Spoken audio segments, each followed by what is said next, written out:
Jésus vient d'être baptisé, nous dit saint Marc, et il est poussé par l'Esprit Saint au désert. Vous vous souvenez que nous avons célébré le baptême du Seigneur quelques jours après Noël, mais en vrai, cela s'est passé 30 ans après la Nativité, et juste avant, comme le rappelle saint Marc, juste avant, c'est 40 jours au désert. Et vous vous souvenez que, au moment de son baptême, quand Jésus ressort de l'eau, l'Esprit Saint apparaît sous la forme d'une colombe et une voix du ciel se fait entendre qui dit « Celui-ci est mon Fils bien-aimé, en lui j'ai mis tout mon amour ». Et c'est la première fois dans l'Évangile qu'il y a cette désignation de Jésus comme le Fils du Père, en qui le Père se complaît. Jésus est né, et nous l'avons à l'esprit parce que ça n'était pas il y a si longtemps. Le ciel s'est manifesté avec les anges, et puis l'étoile et les mages, et puis l'ange qui est venu dire à Joseph de partir en Égypte, puis de revenir. Mais Jésus a vécu dans le secret de Nazareth, et sans doute que dans son humanité, il a d'abord appris à être charpentier et un bon fils de sa maman, qui lui a appris à prier, qui lui a appris à vivre justement sous le regard de Dieu. Mais la conscience qu'il a d'être le Fils de Dieu, le Messie envoyé pour accomplir les promesses de Dieu, a dû prendre du temps pour que Jésus, qui est Dieu, le réalise dans son humanité. Et c'est à son baptême que cela est dit explicitement. Bien sûr, à 12 ans, vous vous souvenez, au temple déjà, il était resté 3 jours en présence des docteurs de la loi. Et quand Marie et Joseph étaient venus le chercher, et que Marie lui avait dit « Ton père et moi, nous t'avons cherché, pourquoi nous as-tu fait cela ?» Il leur avait répondu « Ne savez-vous pas que je dois être aux affaires de mon père ?» Et donc Jésus avait bien conscience, à 12 ans déjà, de qui il était. Mais tout de même, c'est à son baptême que cela est dit explicitement et publiquement. Et c'est ce même esprit qui, immédiatement après le baptême, pousse Jésus au désert.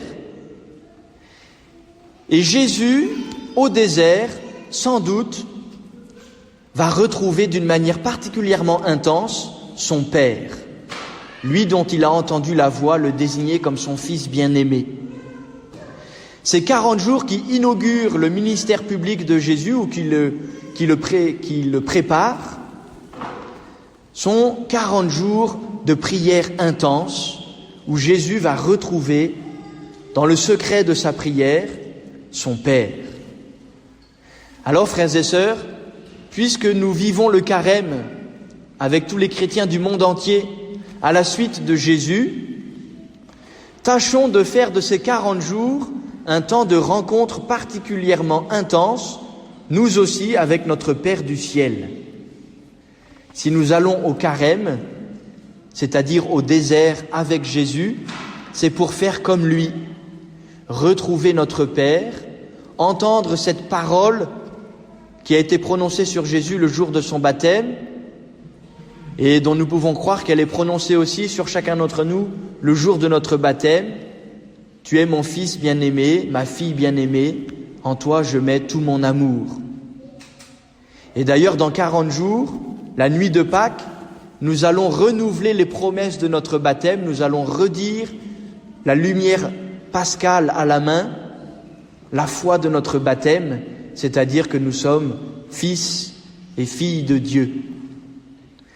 Alors préparons ce renouvellement pendant ces 40 jours en cultivant dans notre prière notre relation avec notre Père du ciel. C'est peut-être la première résolution du carême à prendre. Avant de faire des efforts d'ascèse, tâchons de nourrir notre vie d'enfant de Dieu dans notre rencontre spirituelle, c'est-à-dire mue par l'Esprit Saint avec notre Père du ciel. Et c'est dans la prière que nous vivons cela, comme Jésus l'a fait dans le désert escarpé du sud-est de la Terre Sainte. Jésus est poussé par l'Esprit au désert pendant 40 jours. Il y retrouve son Père et il est tenté par Satan. Vous le savez, le jour de son baptême, Jésus a voulu le vivre par solidarité avec chacun d'entre nous qui sommes pécheurs, qui avons besoin de nous convertir. Et lui qui n'en a pas besoin a néanmoins voulu vivre cette célébration inventée par son cousin Jean pour manifester combien il est l'un des nôtres. Lui, Dieu qui s'est fait chair, il est désormais l'un des nôtres et il nous accompagne dans notre condition de pécheur, bien qu'il soit immaculé. Mais même s'il n'a pas commis le péché, il en a connu tout de même le chemin, la tentation. Comme Jésus se fait proche de nous. Et puisqu'il a vécu cela au désert pendant ces 40 jours, faisons de nos 40 jours de carême un temps de proximité, non seulement comme Jésus avec le Père, mais un temps de proximité avec Jésus, puisqu'il est vraiment proche de nous. Il connaît ce que fait le démon dans notre âme. Nous succombons trop souvent, lui a su résister et chasser le démon, mais il sait ce que cela fait d'être tenté. Frères et sœurs, Jésus est proche de nous, que pendant ce carême, nous nous rapprochions de lui, nous soyons avec lui dans notre communion avec le Père, avec lui dans notre motion par l'Esprit Saint, et avec lui vraiment dans cette communion intense de cœur à cœur, sachant que tout ce que nous vivons, il l'a vécu, il le connaît. Et il vient pour être avec nous dans le chemin du salut qui nous conduira à sa victoire, délivrer définitivement du mal, du démon. Posez-vous la question, où est-ce que vous êtes tenté, peut-être de manière un peu chronique, et invoquez le Seigneur Jésus. Il est là, il connaît, et il peut vous accompagner sur un chemin de liberté, de délivrance. Chaque carême a sa particularité, puisque chaque année nous le vivons tel que nous sommes. Eh bien cette année, faites un examen de conscience et voyez comment vous pouvez accueillir Jésus tellement proche d'une manière spécifique pour vous cette année. Quel est votre chemin de délivrance?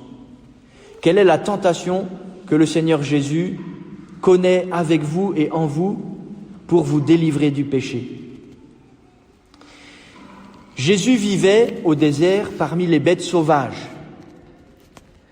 C'est vrai que vous connaissez l'endroit sans doute du baptême du Seigneur, au sud du Jourdain, mais pas tout à fait au sud, pas encore vers la mer Morte. C'est un peu au nord-est de Jérusalem, cette vallée qu'on appelle le Wadi Kelt, très escarpée, un vrai canyon magnifique. Si vous n'y êtes pas allé, eh bien, dès que vous n'aurez plus de masque, payez-vous un billet. On le fera en paroisse d'ailleurs. On aurait dû le faire cette année, donc on espère bien le faire bientôt. Et dans cet endroit escarpé, pas très loin du Jourdain où Jésus a reçu le baptême, Jésus vit 40 jours dans les montagnes, dans les grottes et parmi les bêtes sauvages. Et les bêtes sauvages sont là parce qu'elles sont là dans le désert, mais saint Marc le note parce que c'est un danger. Quelles sont les bêtes sauvages qui vous mettent en danger? Vous n'êtes pas dans le Wadi Kelt, vous êtes à Mézieux ou dans les environs. Quelles sont aujourd'hui les bêtes sauvages de votre désert qui risquent de vous mettre en péril dans ce combat spirituel pour lutter contre le démon, dans ce combat de la prière pour être en communion intense avec le Père, pour être avec Jésus, pour laisser l'Esprit Saint mouvoir votre cœur? Là aussi, faisons un examen de conscience pour discerner quelle bête sauvage menace le salut de mon âme. Et profitons de ces 40 jours pour, comme Jésus, n'être pas mordus par ces bêtes, mais leur échapper. Et comment Jésus a-t-il fait? parmi d'autres choses, il a laissé les anges le servir. Les anges le servaient. Frères et sœurs, les anges vous servent vous aussi. Vous n'avez peut-être pas cette grâce un peu particulière de les voir de vos yeux.